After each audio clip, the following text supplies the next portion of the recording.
I don't care about career ladder at all. How would you describe your relationship with money in one word? Habitual. Did you follow the passion or the money? I originally followed the passion, which very quickly led me to no money at all. I tried to follow the money, and that was even worse than following the passion. Yeah, I do like seeing the number go up. You're gamifying the savings. I didn't do anything for that 50p. It's brilliant. That's a good point. I did say that, didn't I? I'm going to say M&S now, actually. Oh, okay. I've got one yellow sticker in my time. I was very happy about that. I don't actually have any interest in investing at the minute. The government and YouTube and everyone's telling me to invest. If I was to lose my job, can I go on for 6 months? You got that right now, 6 months security. No. So I was almost trying to forget the degree. I feel like quite a few people's degrees would be better served with an apprenticeship. You get a £1,000 bonus tomorrow. What do you want to do with that money? Straight away, most of that is going in. Simon, we're here. We made it to the podcast. Thanks for being here. Hey, you're welcome. As you know, every guest has a list of things to go through. Just to introduce yourself, can you go through your list, please? Absolutely, yeah. My name is Simon. I'm 33. I'm cohabiting with my partner, so I've got a mortgage.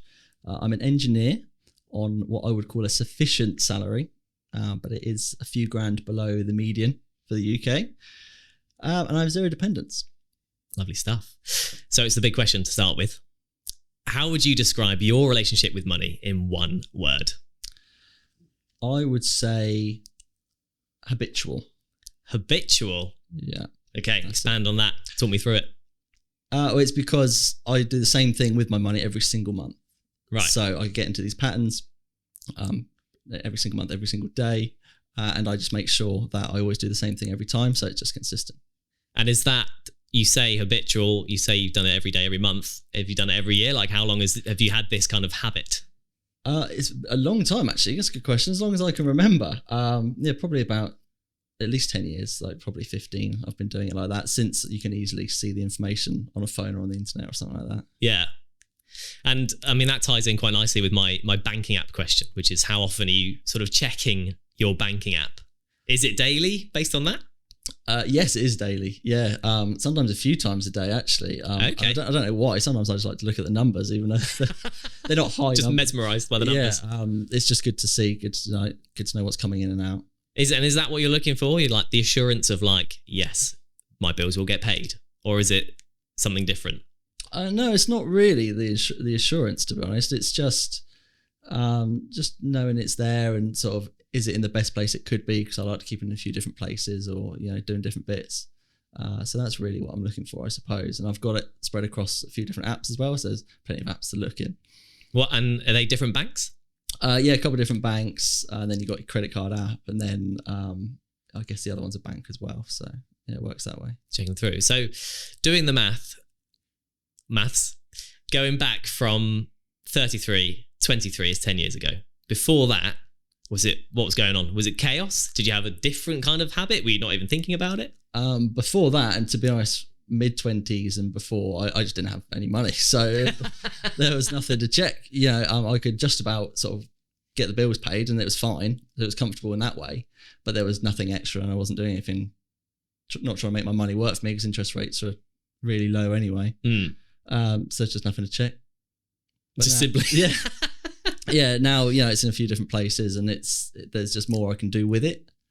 Obviously, a bit of that's like stuff I've taught myself and things like that as well. So, yeah, that's why I do it more now. So expand on that then. I'm intrigued in terms of all the different places your money is and what you're doing with it. What are those things? You say you make your money work, and a lot of people say that, but I think a lot of people don't really understand that. So what does that mean for you? Yeah, well, for me, it's doing the best with what is available because there's not a huge amount of it. So what there is, I want to be as secure as possible, but that's also within the context of having this, what I understand to be financial security as well, like having the emergency fund. Yeah. Because, they say that's got to be 6 months worth of salary. If I was to lose my job, can I go on for 6 months? So that's the goal, to always have that. And do you have got that right now, 6 months security? No, right. I don't have that. I've got quite a few months, but it's not the full whack. It's not what it needs to be. But then you always need to dip into it, don't you, as how it goes. But I'm getting there, and so it's to see how I can get there quicker. Yeah. While also spending to enjoy life a bit as well. Yeah. And that's the balance, right? Like, how do you measure? I mean, that's quite a big target, really, isn't it? 6 months worth of salary, while also wanting to spend for life. How the hell do you manage that balance? Yeah, it is. I manage it by just doing it incredibly slowly. Yeah, I'm quite disciplined with the money. So if we need something, for example, or if I just want something that I just want, just a bit of fun or something, then I don't buy it on credit or anything like that. I don't sort of go out and get a loan or something like that. I just save up for it, buy it. And so it doesn't chip away. I'll never take money out of my savings. Okay, yeah. But I won't necessarily put money into my savings that month.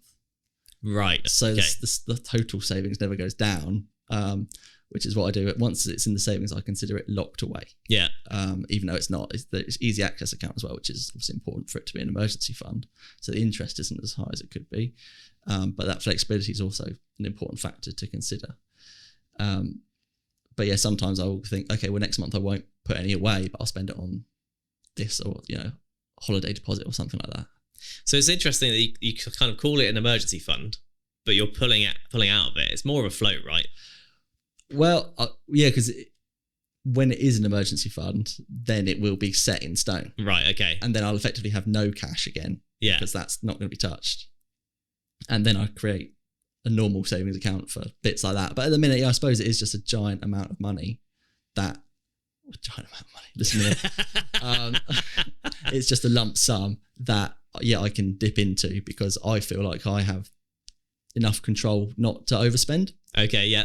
So that's how I do it. Sometimes it's locked away in a manner of speaking because I try to put it in an account with a high interest.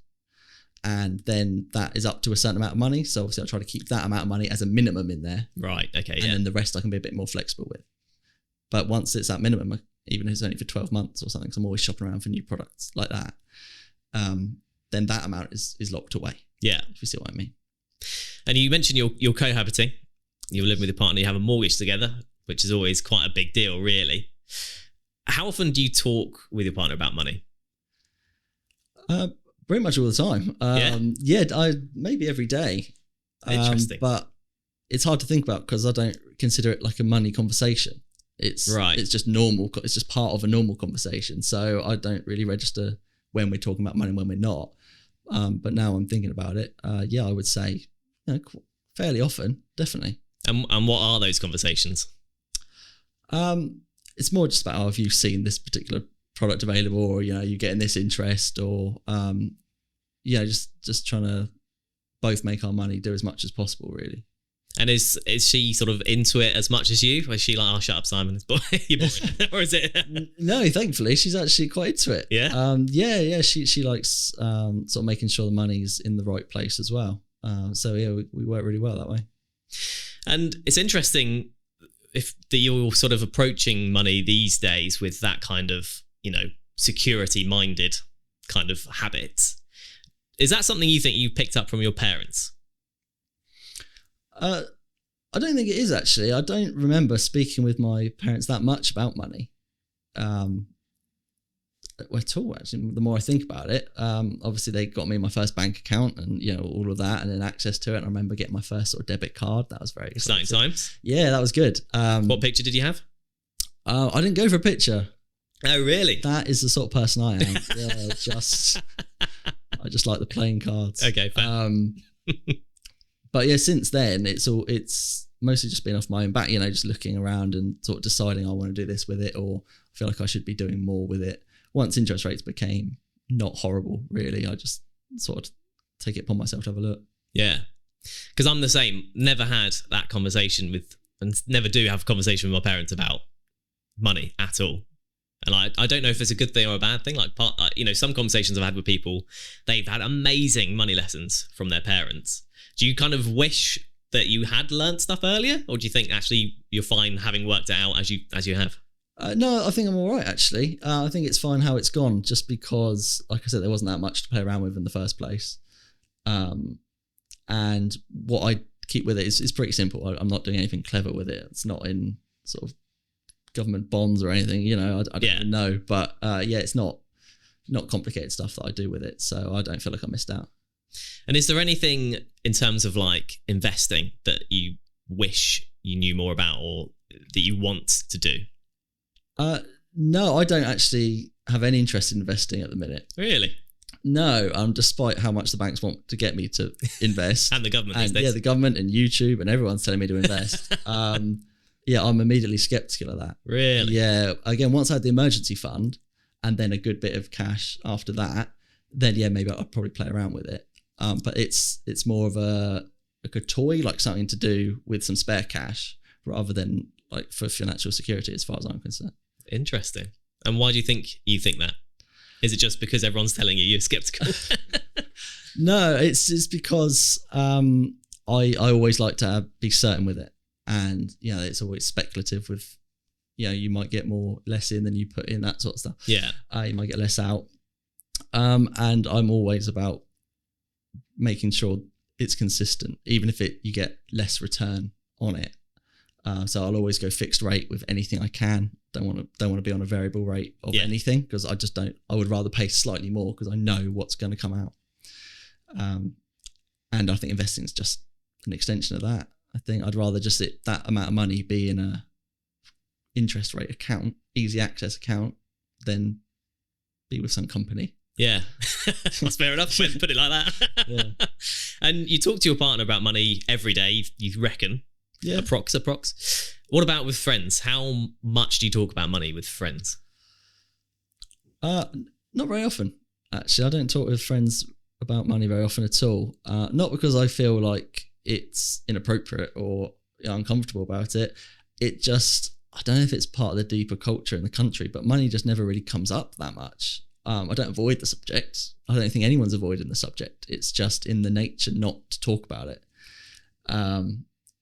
Quite why that is, I don't know. But I would be happy to talk to friends about money. I don't think it's a problem at all. I'd happily sort of do that. But yeah, as it stands, no, I don't. So you just think it's purely the culture rather than, because I would say that people do actively avoid talking about it. Well, so I suppose I never talked to anyone about it, so I wouldn't know. But I don't see why it would ever be a problem. It's not. I don't view it as anything to judge someone on, whether it's a lot or not very much. It doesn't make any difference to me. So that's why I don't see it as a problem. But yeah, maybe there's other things tied into how much you earn or how much you've got that some people aren't as comfortable sharing, I suppose. It feels like one of those things that's very like American to go on about money or talk about things. Like if you got a big bonus, I don't think people would necessarily go to your friends and be like, guess what, guys? I've just got like £1,000 bonus. You just wouldn't, would you? No, I definitely wouldn't. But why is that? Yeah, I think that's more because how it would seem like bragging. Right. But it's not, is it? Really? Well, you've just been given this big lump of cash. It might as well be a cool car or whatever. It's something that it's a gift you've received, basically. It's literally a bonus. It's not something important. And that's why I personally would avoid talking about it. And why I would expect other people not to mention it, maybe. And if someone did mention it, I'd be like, okay, that's great for you, but like, what am I supposed to do with that information? Yeah. But in terms of what I would talk with friends about is more where their money is and what they're doing with it, because that's an interesting thing. It is interesting to know what people are doing. If you could be doing something else that you haven't currently considered. But that's what I would be interested in from a money conversation, rather than this is how much I've been given. Yeah. Like that. Okay, yeah. So a bit more in depth in terms of like habits and personal sort of culture with money. Yeah. Let's go through that scenario then. You get a £1,000 bonus tomorrow. Boss goes, Simon, you've done a cracking job. Here's £1,000. Okay. Where does your mind go instantly? £1,000 in your account, bang. What do you want to do with that money? Straight away, most of that is going in savings. Really? Without a second thought. Because it's money I didn't have and now I do. So whatever chunk I take out of that money, I'm not going to miss. Right. So I can make the savings number a little bigger. Okay. Yeah, maybe tick the first number over. With that would be good. That's always a good day. And then, obviously there's an element of spending it. And now I don't need to worry about having saved up. I have extra money. So say I've got £1,000. Yeah. I'd probably put something like £800 straight away in savings. Really? 80%? Yeah, easily. Maybe if there's nothing in particular that was on my mind that month, I probably might just put the whole thing in. Yeah. But with 20%, I was like, I'll get that pair of shoes I was thinking about. Yeah. That I've had it open as a tab for the last 3 months. I'll get those. Or go out for a nice meal or something like that. You know, somewhere you wouldn't normally go, I guess. But that would be it. It would just be that one time sort of treat. And then I'd get an equal amount of satisfaction from seeing that slightly larger number on the app. So, and do you think that's like a gamification kind of thing? Like you're gamifying the savings? Because I often think that's that's the way to do it, is almost to set yourself targets and gamify it for yourself. Yeah, that's interesting. I'd never thought of it like that, to be honest. Because like you said, the way you've talked about it is like, you know, you want to see the number go up, you want to push over to that next sort of threshold. Yeah. If we break it down, I do like seeing the number go up, and that is a game element to it.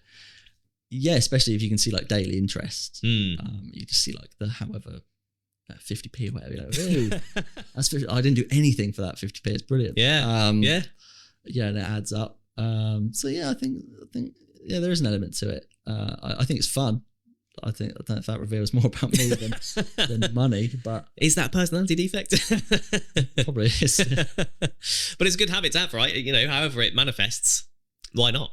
Yeah, I mean, I'm happy with it. I don't think I do it too much. Yeah, even though it's multiple times a day, and some people probably wouldn't check it ever. But that's equally cool as well. Like I wouldn't think that's irresponsible. Yeah, I don't think I'm being super responsible. It's just what I like to do. Yeah. And I want to touch on something you just mentioned about having a tab open for 3 months, looking at some trainers. Is that you in a nutshell when it comes to purchases?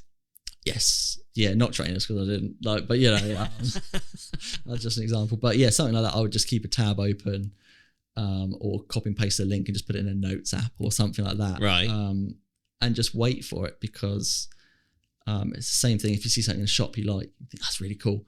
But then you think, okay, I'll put it down, walk around the rest of the shop, and after 15 minutes you're like, I can go about it. Like it's just something else to have in the house or whatever. So you're like delaying gratification in a way then? Yeah, just think, well, if I really want this, I'll still want it a bit later. Yeah. And I'd never feel guilty for buying anything anyway. So I'm not tied to money like that or anything. So if I bought even something frivolous, I'm not going to feel bad about it. But it's just something I feel like if I don't really need it, or I wouldn't get any value out of it, then what is the point? It's not even about the loss of money, really. It's just like I don't need to get it. And it's the same thing with something more expensive, like well, you know, trainers again as an example, or even like a car. Yeah. You know, because same with a car, I would save up to get the car. My car I bought it in cash. I'll buy the next one in cash, and I'm a fan of cars, but that obviously severely limits what I can get. But I think that's okay, and I enjoy it more once I've got it because it's immediately mine. And I'm not, I get a lot out of that. That's interesting. Another big question for you then. Do you have a big money regret? Yes, my biggest money regret would be going to university. Really? Yeah. Second person to say that on the podcast. What's your explanation? Yeah. It's because I feel like my degree, and I feel like quite a few people's degrees, would be better served with an apprenticeship. Okay. Or anything along those lines, or just work experience, or just doing it that way. It's just when I was sort of that age, I'm sure you probably remember as well, if you weren't already quite good at a trade or quite handy, you just go to college, get A-levels, and then go to university. That was it. There wasn't any other option really. And now you see apprenticeships bandied about all over the place. It seems like a really good idea, and you get experience on the job at the same time. Instead, they shipped everyone off, and they're continuing to do it. Huge numbers now, and it just costs a lot of money for not very much at the end of it. It's an interesting one though, isn't it, with the university, particularly sort of our generation, because it is that sort of debt that does go away that you don't really have to pay off in full, right? I mean, do you see it like that, or do you just see it as it's hanging over your head? No, I don't feel it's hanging over the head, actually. If I sort of came into a huge sum of money, I'm talking massive, I'm talking like 6 figures. Right. I might consider paying it off. Right. Just for it to be gone. Even though I don't consider it like a millstone or anything like that, really. But otherwise, I do just forget about it. However, I mean, I'm on plan 1, which is obviously quite all right. It seems to get a lot worse with plan 2. Yeah. That sounds terrible. but it's 50, 60 quid a month out of which could be spent on something else. It's just, it doesn't need to have left the account in the first place, because I'm in a position now where I don't need my degree. I don't need it to get where I am now. And if I didn't get it, it would have been 3 years further ahead than I am. So it would have been really great if there was more talk about that sort of pathway, not going to university back then. And I know there is now, which is great. But yeah, that would be my biggest financial regret. Flip it on its head then. Your best investment. Well, best investment, I think, would have to be my lifetime ISA, I suppose. It's not like a physical product or anything, but that was a really good return. Again, making money work really well in the short term, because of the 25% government bonus on any contribution, up to £4,000. So yeah, within 2 years, 2 or 3 years, that makes a big difference to the amount of money you can save. Without it, I would wait a bit longer to get the house that I have. So yeah, great. So that's interesting, because people have talked about their best investment being the house, but for you, it was the mechanism to get there. Yeah, because once everyone's got a house, and it's with people that do have a house, it's all the same. You have that appreciating asset. But then again, the value of that is never realised, is it? Because once you sell it, you have to buy an asset that's increased even more, because you're trying to go up the property ladder. So I don't really care that my house appreciates in value at all. I think that only hurts people who don't already have a house. It doesn't benefit anyone. Yeah, that's very true. So whatever tool helps you get that house in the first place, I think, that's the better investment. Yeah. Smart thinking, that. Thanks. Let's look at work then. With work, did you follow the passion or the money? I originally followed the passion. Right. Which very quickly led me to no money at all. Okay. So then I tried to follow the money, and that was even worse than following the passion. Interesting. So I went into sales, and I was just hopeless at sales. Absolutely atrocious. So I didn't have any money then either. And then I just thought I need to sort of change the career, and I found something that would retrain me. So I was almost trying to forget the degree. Right. So I was looking for something that would give me skills as if I was starting from zero into a new role. And that's when I found the engineering role. So I never thought I'd become an engineer.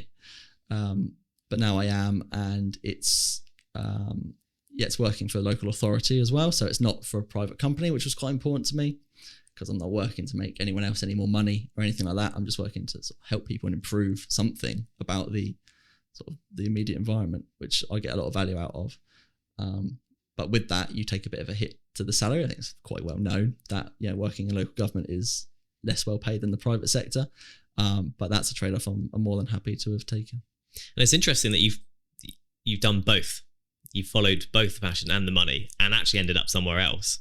Do you see that as like net benefit, that you've been through the process of both, and then eventually found something that actually fits you kind of both, it fits both in a way? Yeah, actually, that's a great way to think about it. It does fit both, just about. It's not. Again, it's not something I ever thought I would do, but it does tick a lot of boxes now, because obviously you grow as a person, and it's perfect for where I am in my life now.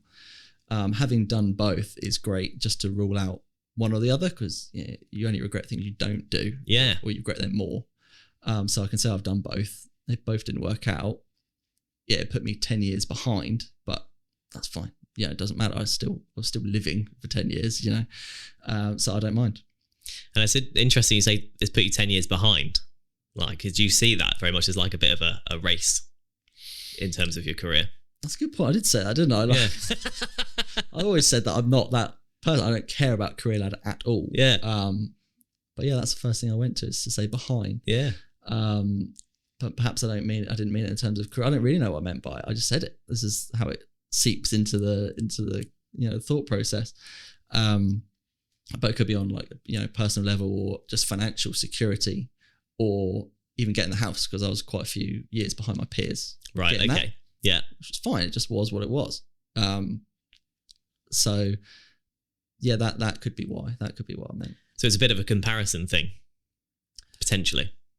Yeah, they say comparison is the thief of joy, so I try not to think about it too much, but you can't help it sometimes. And you just think, even just as a sort of a guidance for where you roughly where you want to be, you sort of look at your peers, don't you, and you just think, okay, maybe I should work towards that. And, so I've always been aware of the comparison, but I've never really tried to match up to it, or I've just thought, oh, it'll happen when it happens. Okay, yeah, but you always sort of hoped for it. It was always coming for you in your head. Well, to be honest, I'm not sure what I was hoping for, and you just always assume certain things. You're growing up and you assume you're going to go to university, then you're going to get a house at some point, you're going to get married, and then it just goes on and on and on. There's all these assumptions, and a lot of those are financially based assumptions. And so you try and remove all of that, because there's an argument that money doesn't exist, does it? It's all just made up stuff. And really just your life experience is what matters, whether you enjoy it or not. I've enjoyed bits of it, but I'd have enjoyed it more if I had a bit more money. Yeah. Yeah. You're a crying in a Ferrari kind of guy, right? Yeah. Another scenario for you then. We're doing the weekly shop. You've walked into your store of choice. Which is yours? Just out of interest?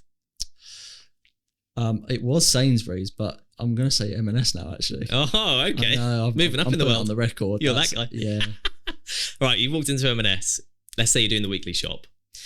How much are you really thinking about what you're buying in terms of the cost? Up until literally about a year ago, I was thinking about the cost quite a lot. Right. Just out of habit, because I haven't really needed to. I've been very fortunate now. I don't really need to look at the prices anymore. But you just get, basically you don't get anything outrageous, but I could get what I needed to get. But almost just automatically I found myself going for things on Nectar price or Club Card price. Yeah. And I did that for however long they were going on for. And I only stopped it recently because I thought, hold on, like Mr. Tesco is dictating what I'm buying. And, really? I'm in a position where I don't need that to happen. I'm not interested in clearing out the stock you want to get rid of or whatever. I'll get what I want to get. Yeah. So if something I want happens to be on a lower price, happy days, I'll get two of them maybe, or three of them, because I'm going to eat them and I don't feel like that's like an impromptu purchase or anything. I'm going to eat them eventually, so I'll get 3 of them because it's cheaper. But other than that, I've just tried moving away from it. I see it as a bonus now rather than a necessity. Okay. But of course, M&S doesn't do any of that. They do yellow stickers. I don't know if you look out for those. I do. I've got 1 yellow sticker in my time. Have you? Yeah. One ever. I was very happy about that. Yeah. But everyone else has raised their prices by so much. The increase in food prices has been crazy. Insane in this country. And M&S has done it less. You noticed that, have you? I definitely noticed it. Yeah. I think it's noticeable at the till. And then I read a couple of articles basically that had done the research and they proved it as well. So that was quite nice. So although M&S is still a bit more expensive, it's nowhere near as more expensive inflated than it was. Yeah. So it's much better value now compared to what it was, which is what's prompted the move. Oh, interesting. Yeah. That's cool. Oh, I need to get myself to M&S. It's a Percy Pigs. Yeah. Right. This is a bit of a deep question, but I'm interested to hear your take. If there was one money conversation you could have with someone that would improve your life the most, what would it be and who would it be with? Wow, that is a good question. It's tough. Yeah, that is a really tough one. It would be something about pensions. I don't know who I would need to speak to about pensions. Right. Just to get a grip on that a bit sooner. Because that's something I think is quite not misunderstood, but I think the importance of them isn't really grasped. With compound interest and everything, like it's plus we've got employer contributions, and it's silly not to put in at least something. So I could have got that ball rolling a lot sooner. A conversation about that a bit earlier on would have helped. Again, not by that much because I've managed to sort of gather up all my old pensions. I'm using one of those services that gather all the pensions in one pot, and it wasn't a lot anyway. But, right. It still would have been nice. I would have made more manual contributions. Yes. For sure.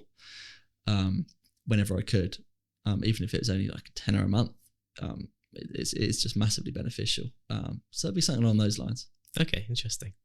Now, this is not specifically an advice podcast, really, but I do like to ask everyone for a piece of advice. So what would your one golden piece of advice be to people about money that you think is the best thing someone could know?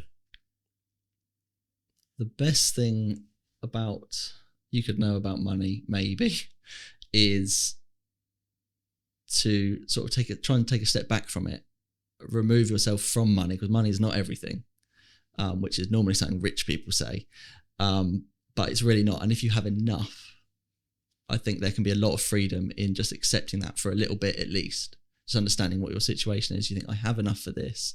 Okay, I can't get this, but you don't need that. And just trying to enjoy where you are at that time. I think it's certainly manageable. I've done it in the past. There was a couple of years where I really didn't have that much, but I was getting by, and you think that was okay. I could just go on a walk or something, and then enjoy that. So there's more to life than money, but everyone knows that. But it's putting it into action is quite difficult. It's really interesting. At the start of this conversation, you talked about how you're looking at your bank account every day, sort of chasing the numbers, trying to be as frugal as possible. And we've ended on, you shop at M&S and you're telling people to take themselves away from money. So, that is a good point. Yeah. Simon, thanks so much for being on the podcast. You're very welcome. Thanks.